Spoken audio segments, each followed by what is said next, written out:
اعوذ باللہ من الشیطان الرجیم بسم اللہ الرحمن الرحیم قال اللہ تبارک و تعالی فی القرآن المجید والفرقان الحمید۔ قرآن مجید فرقان حمید کی سورۃ یونس کی آیت نمبر 45 ہے، جس میں اللہ تعالیٰ کی ذات بابرکات نے قیامت کا وہ منظر بیان فرمایا ہے کہ جو کافروں کے ساتھ پیش آئے گا۔ اللہ پاک فرماتا ہے وَيَوْمَ يَحْشُرُهُمْ، اور اس دن کو یاد کرو جس دن اللہ پاک ان کافروں کو جمع فرمائے گا۔ جب وہ جمع ہو جائیں گے كَأَن لَّمْ يَلْبَثُوا إِلَّا سَاعَةً مِّنَ النَّهَارِ، تو وہ کافر گمان کریں گے، خیال کریں گے کہ ہم نے تو دنیا کے اندر ایک دن کی ایک گھڑی کے برابر وقت گزارا ہے۔ جب قیامت کا دن ہوگا، میدان محشر میں کافر جمع ہوں گے اللہ پاک کی بارگاہ میں، تو اس وقت وہ خیال کریں گے کہ ہم نے تو دنیا کے اندر جتنا بھی وقت گزارا ہے، 2 سال 4 سال 5 سال 10 سال یا 20 سال یا 30 سال یا 50 سال یا 100 سال یا 200 سال یا 400 سال، بڑی بڑی پہلی امتیں ایسی گزری ہیں جن میں سے بڑے لوگوں کے اتنے عرصے کے بعد موت آئی تھی کہ ان کے 400 سال بھی گزر جاتے تھے دنیا کے اندر۔ حضرت نوح علیہ السلام کے زمانے میں، حضرت لوط علیہ السلام کے زمانے میں، حضرت ہود علیہ السلام کے زمانے میں، حضرت صالح علیہ السلام کے زمانے میں اگر کوئی 200-400 سال کا ہو کے کافر فوت ہوتا تھا، مر جاتا تھا، تو دوسرے کافر کہتے تھے یہ تو ابھی بچہ ہی تھا۔ ان کی عمریں بڑی لمبی ہوتی تھیں، 4-4 ہزار سال، 5-5 ہزار سال ان کی عمریں ہوتی تھیں۔ لیکن جب وہ کافر قیامت کے دن اللہ کی بارگاہ میں پیش ہوں گے تو اس وقت ان کو یہ خیال آئے گا کہ ہم نے تو دنیا کے اندر ایک دن کی ایک گھڑی کے برابر وقت گزارا ہے۔ ایسے سمجھو، اس کی مثال کے ساتھ میں عرض کرتا ہوں کہ جس طرح بندہ دنیا کے اندر 50 سال کی زندگی گزارے، 60 سال کی زندگی گزارے، 70 سال کی زندگی گزارے، ویسے تو عمومی طور پر 60 سے 70 سال کے درمیان لوگ اللہ تعالیٰ کی بارگاہ میں جا رہے ہیں، یعنی موت کا ذائقہ چکھ رہے ہیں۔ 60 سال سے پہلے بھی کسی کو موت آ سکتی ہے اور 70 سال کے بعد بھی کسی کو موت آ سکتی ہے، لیکن عمومی طور پر حضور علیہ السلام کی حدیث پاک ہے، میری امت کی جو عمریں ہیں عمومی طور پر 60 سے 70 کے درمیان ہیں۔ باقی کسی کی عمر 80 سال بھی ہو سکتی ہے، 90 سال بھی ہو سکتی ہے، 100 سال بھی ہو سکتی ہے، یعنی 70 سال سے اوپر کوئی جاتا ہے، اور 60 سال سے پہلے بھی کسی کو موت آ سکتی ہے، جو اللہ تعالیٰ کی ذات بابرکات نے لکھا ہے۔ تو اس حدیث پاک سے ایک تو سبق یہ ہمیں ملا کہ بالکل امید نہیں لگانی چاہیے کہ ہم 70 سال کے ہوں گے، ہم 65 سال کے ہوں گے، ہماری اتنی لمبی عمر ہوگی، ہم فلاں سال یہ کام کریں گے، ہم فلاں سال وہ کام کریں گے، بالکل نہیں امید لگانی۔ ہمارے حضور قبلہ عالم پیر و مرشد الحاج ابو داؤد محمد صادق صاحب اکثر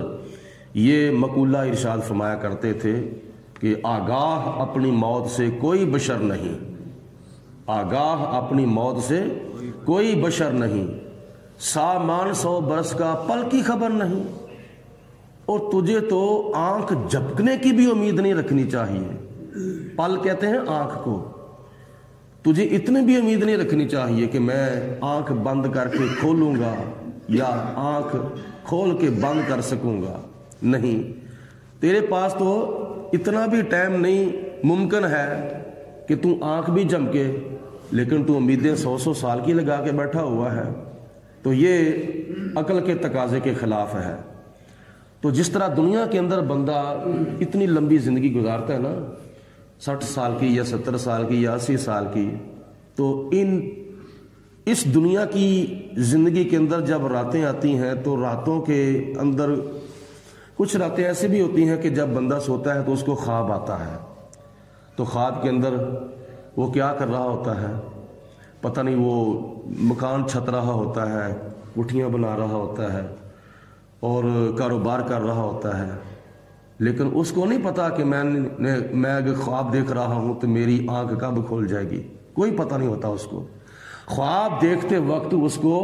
یہ نہیں پتا ہوتا کہ میری یہ خواب کب ختم ہو جائے گی، میری آنکھ کب کھل جائے گی، میں کب بیدار ہو جاؤں گا، کوئی پتہ نہیں ہوتا اس وقت وہ خواب کے اندر مشغول ہوتا ہے۔ تو جب دنیا کے اندر ایک خواب آتا ہے نا، تو اس خواب کی جو گھڑی ہے، ایک گھڑی ہے یا 2 گھڑیاں ہیں، وہ دنیا کی زندگی کے سامنے ہے نا۔ جس طرح ایک طرف دنیا کی زندگی ہے اور ایک طرف اس کا خواب ہے، اسی طرح قیامت کے دن ایک طرف آخرت کی زندگی ہوگی اور ایک طرف دنیا کی زندگی ہوگی۔ جس طرح دنیا کی زندگی کے سامنے ایک خواب کی حیثیت ہے، اسی طرح آخرت کی زندگی کے سامنے دنیا کی زندگی کی حیثیت ہے۔ تو جس طرح خواب دیکھنے والے کو نہیں پتا ہوتا، پتہ نہیں میری آنکھ کب کھل جائے گی، اسی طرح دنیا کی زندگی کے اندر وقت گزارنے والے کو بھی نہیں پتا کہ پتہ نہیں یہ غفلت کی آنکھ میں نے جو بند کی ہے، غفلت کی نیند میں جو سویا ہوا ہوں، پتہ نہیں میری آنکھ کب کھل جائے گی، کب موت کا فرشتہ آ جائے گا۔ تو اس لیے یہ قیامت کے دن کافر جو ہے وہ گمان کریں گے کہ ہم نے تو دنیا کے اندر جو وقت گزارا ہے وہ تو ایک دن کی ایک گھڑی کے مطابق، ایک گھڑی کے برابر وقت گزارا ہے۔ تو اس وقت پھر ان کو پچھتاوا ہوگا کہ ہم نے جو تھوڑا سا وقت گزارا ہے، ہم نے آخرت کے لیے کچھ بھی نہیں کیا، پھر وہ پچھتاوا ان کے کام نہیں آئے گا۔ اللہ فرماتا ہے کہ لَمْ يَلْبَسُوا إِلَّا سَاعَةً مِّنَ النَّهَارِ، کہ وہ دنیا کی زندگی کے بعد جب آخرت کے دن اللہ کی بارگاہ میں پیش کیے جائیں گے وہ کافر لوگ، تو پھر وہ یہ گمان کریں گے ہم نے تو بالکل تھوڑا سا وقت گزارا ہے، آخرت کی زندگی کے سامنے ہم نے تو ایک آنکھ جھپکنے کا بھی وقت نہیں گزارا، اس سے بھی کم وقت گزارا ہے۔ تو اس لیے ہم لوگوں کو قیامت کا فکر کرنا چاہیے۔ نبی کریم علیہ الصلوۃ والسلام نے بڑی احادیث کے اندر ارشاد فرمایا ہے کہ میرے بعد تم قیامت کو ایسے سمجھو جیسے ظہر کی نماز کے بعد عصر کی نماز ہوتی ہے۔ تو عصر کی نماز کی امید کیا نام ہے بندہ رکھتا ہے کب؟ جب ظہر کی نماز پڑھتا ہے تو پھر عصر کا انتظار کرتا ہے۔ دوسری حدیث پاک میں حضور علیہ السلام نے فرمایا کہ میرے بعد قیامت کو ایسے سمجھو جیسے ایک انگلی کے بعد یہ دوسری انگلی ہے، درمیان میں اور کچھ نہیں ہے، تھوڑا سا فاصلہ ہے درمیان کے اندر۔ تو یہ قیامت کی کچھ علامات ہیں، علامات کبریٰ اور علامات صغریٰ۔ علامات صغریٰ تو ظاہر ہو چکی ہیں، لیکن علامات کبریٰ ظاہر ہونے والی ہیں۔ تو مرنے سے پہلے آخرت کی زندگی کے لیے جتنی زیادہ تیاری کی جا سکے اتنی ہی کرنی چاہیے، یعنی زیادہ سے زیادہ تیاری کرنی چاہیے۔ یتعارفون بینہم، وہ کافر لوگ قیامت کے دن ایک دوسرے کو پہچانیں گے، یہ فلاں ہے، یہ فلاں ہے، یہ فلاں ہے۔ بعض روایات میں آتا ہے کہ اس کا ایک مطلب یہ ہے کہ قیامت کے دن جب حساب و کتاب ہوگا اس وقت وہ ایک دوسرے کو پہچانیں گے۔ تو جب ان کو ان کے کفر کی وجہ سے اللہ تعالیٰ قیامت کے دن جہنم کے اندر پھینکے گا تو جہنم کے عذاب کے دوران پھر وہ ایک دوسرے کو نہیں پہچانیں گے کہ یہ کون ہے، یہ کون ہے، یہ کون ہے۔ خدا نخواستہ اللہ تعالیٰ نہ کرے آج کوئی بندہ جرم کر لیتا ہے، جرم کی وجہ سے وہ جیل میں چلا جاتا ہے، تو جیل کے اندر ایسے اس کو لوگ مل جائیں دوسرے قیدی جو اس کے واقف ہی نہ ہوں، اس کو جانتے نہ ہوں، اس کو پہچانتے نہ ہوں۔ ایک تو بندہ وہ جیل میں چلا گیا ہے، اس کے لیے ایک مصیبت یہ ہے، دوسرے نمبر پر وہاں اس کا کوئی واقف نہیں ہے، وہاں اس کو کوئی جاننے والا پہچاننے والا نہیں ہے، کس کے ساتھ وہ باتیں کرے، کس کے ساتھ وہ گفتگو کرے۔ تو یہ بھی ایک بڑی پریشانی ہے کہ کسی کے ساتھ واقفیت نہ ہونا، کسی کے ساتھ کوئی بات چیت کرنے کا موقع نہ ملنا۔ تو بندہ بات چیت کرتا ہی اس وقت ہے جب ایک دوسرے کو جانتا پہچانتا ہو. تو محشر کے میدان میں تو وہ ایک دوسرے کو جانیں گے پہچانیں گے، لیکن جہنم کے اندر جب عذاب کے اندر مبتلا ہوں گے اس وقت کوئی کسی کو نہیں جانتا ہوگا. اللہ تعالیٰ ارشاد فرماتا ہے وما کانوا، اللہ تعالیٰ آگے ارشاد فرماتا ہے کہ قد خسر الذین، بے شک نقصان میں ہیں وہ لوگ، کذبوا بلقاء اللہ، جنہوں نے اللہ تعالیٰ کے ساتھ ملاقات کرنے کو جھٹلایا تھا. کیونکہ انہوں نے دنیا کے اندر کیا کیا تھا؟ کوئی قیامت نہیں آنی، کوئی حساب و کتاب نہیں ہونا. اللہ کی ذات کے ساتھ ملاقات کو انہوں نے جھٹلایا تھا، تو وہ دنیا کے اندر بھی گھاٹے میں ہیں، قبر میں بھی گھاٹے میں ہوں گے، اور آخرت میں بھی وہ گھاٹے میں ہوں گے. آج کل لوگ کہتے ہیں نا کہ اے جا کے مٹھا تے اگلا کی نے ڈٹھا، جب وہ آخرت کی باری آئے گی پھر دیکھی جائے گی. یہ بالکل کفریہ باتیں ہیں. ایسی باتوں سے بچنا چاہیے، ایمان کی باتیں کرنی چاہیے، اسلام کی باتیں کرنی چاہیے، اللہ رسول کی مرضی کی باتیں کرنی چاہیے، اور اللہ تعالیٰ اور اللہ کے رسول کی مرضی کے خلاف باتیں نہیں کرنی چاہیے. تو اللہ تعالیٰ فرماتا ہے جنہوں نے میرے ساتھ ملاقات کرنے کو جھٹلا دیا وہ خسارے میں ہی ہیں، گھاٹے میں ہی ہیں. وما کانوا مہتدین، اور وہ ہدایت پانے والے نہیں ہیں، وہ راہ راست پہ آنے والے نہیں ہیں. وَإِمَّا نُرِيَنَّكَ، اے میرے حبیب علیہ الصلوۃ والسلام اگر ہم آپ کو دکھا دیں بعد الذی نعدہم، وہ عذاب جس کا ہم نے ان کافروں کے ساتھ وعدہ کیا ہے، اگر دنیا کے اندر ہم وہ عذاب آپ کو دکھا دیں جو ان کو ملنے والا ہے،